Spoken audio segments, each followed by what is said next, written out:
So it's Crooker's Urban Homestead video blog for December 8th, 2011. I haven't done one in a while because things have been pretty dead and a little bit slow, and we had a lot of crazy winter projects going on. Here is the rear compost pile that has been accumulating with the rabbit straw and poop, and anyway, this is starting to take over. We might have to give some of this away. I'm going to start at the back of the yard today for something a little different. The goats have pretty much annihilated this whole back section. It was knee deep with ivy. You can see it's all kind of dead, which is good. We're glad they ate it, and in the spring, in another couple months when it warms up just a little bit, we're going to plant pasture mix for as far back as it'll go, probably most of that flat open section up there. And all the animals should be able to feed off that. The ground should be fertilized enough to grow that nicely. And maybe the ivy will have a little time to recoup back here and the goats can eat that again. There's the goats. Lolo should be a month and a half pregnant by now. She was off visiting a stud goat for a while, just before Christmas. And Bubbles, I've been milking Bubbles. She's producing about 2 cups a day now, which I heard she will produce about half as much as she will in subsequent pregnancies. So after her next one, if we get 4 cups a day out of her, that would be great. If I got 8 cups a day out of both goats, that would be too much for our family. We would have plenty to do all sorts of things with. There's the goat house. It's pretty much abandoned now. They don't sleep in it at all. They sleep up here on the porch. Now that we've put the fence on this side, that just let them have free range of the whole back area, which is working better. They like to have more space. They were running out of food and we were having to move them too often. We have the rabbits over here and there. We had one rabbit do something freakish, which was get pregnant and not have her babies. We thought, well, she must not have been pregnant because we're not very experienced with this stuff. And then 3 weeks later, she had stillborn babies. It was kind of strange. Our other rabbit that we bred is due on Monday, so we're excited. They'll be purebred Flemish giant rabbits. We won't be eating them. They'll just be for sale. They're kind of to recoup the cost of the whole operation, and people like them as pets. They're really a friendly breed.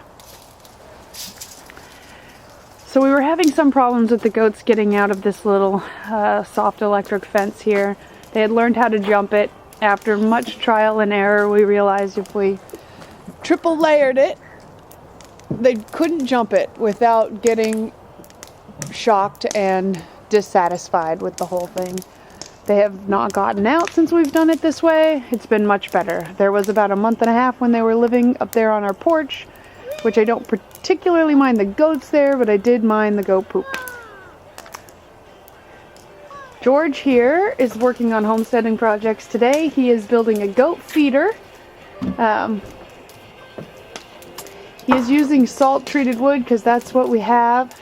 Well, just for the parts that are going to be on the ground. The rest, I'm gonna build out of this 1x that's not treated. I don't think.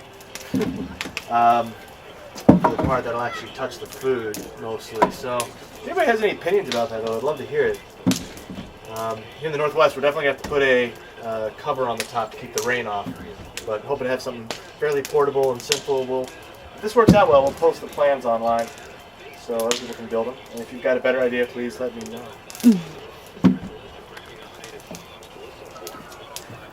And oh yeah, by the way, thanks for recording this. Dad, thanks for the nail guns. Awesome. That was a Christmas present from my father-in-law there. We'll never have to nail anything ever again. Never again. The goats have been living up here on the porch, as you can see, which has been fine. They don't go in the house. They like their little stanchion here. It's working out quite well. This is the one George built last summer. Works great for the milking. We have made a little sling contraption that goes under her belly because Bubbles has decided that she likes to lay down halfway through. And this is out of an old cloth diaper and some rope, which works great. It's got a slip knot in it, tightens up under there, keeps her up. She stays calm. Alright, there's just a little more left as the gardens are kind of dead this time of year. We have a little bit of a fire going, trying to burn off some of the scrap wood in the yard, which is always accumulating.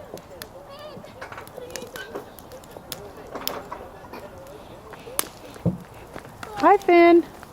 Just sticks in there, please, okay? Okay.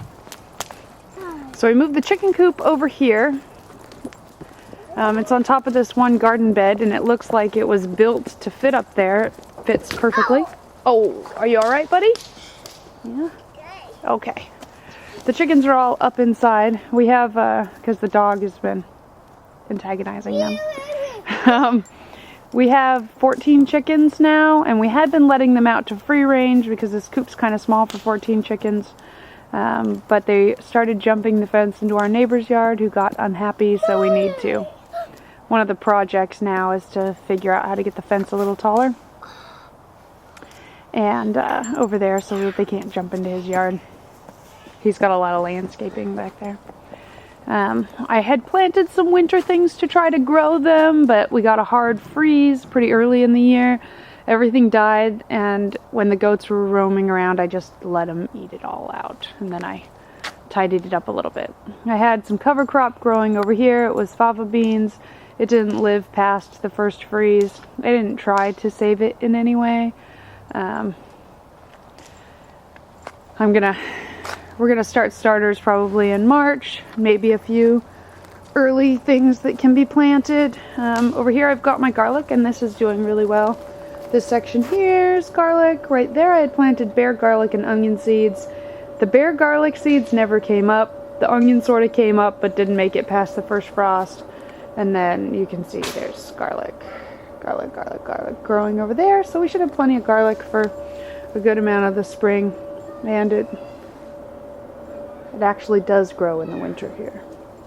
And then last I have my little greenhouse over here, which is sort of set up now. And we put it all together, and inside I put my perennial herbs.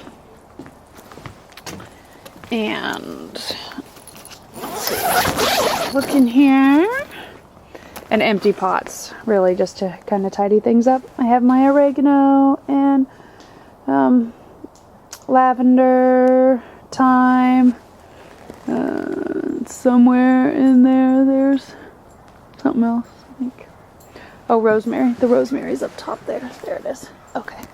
Hopefully those will winter over, and then, like I said, I'm gonna do my spring starts in here.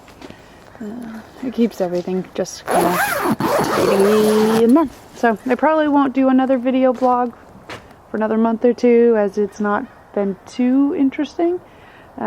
When we get things started for the early spring stuff and the cover crop going, I'll definitely do another one.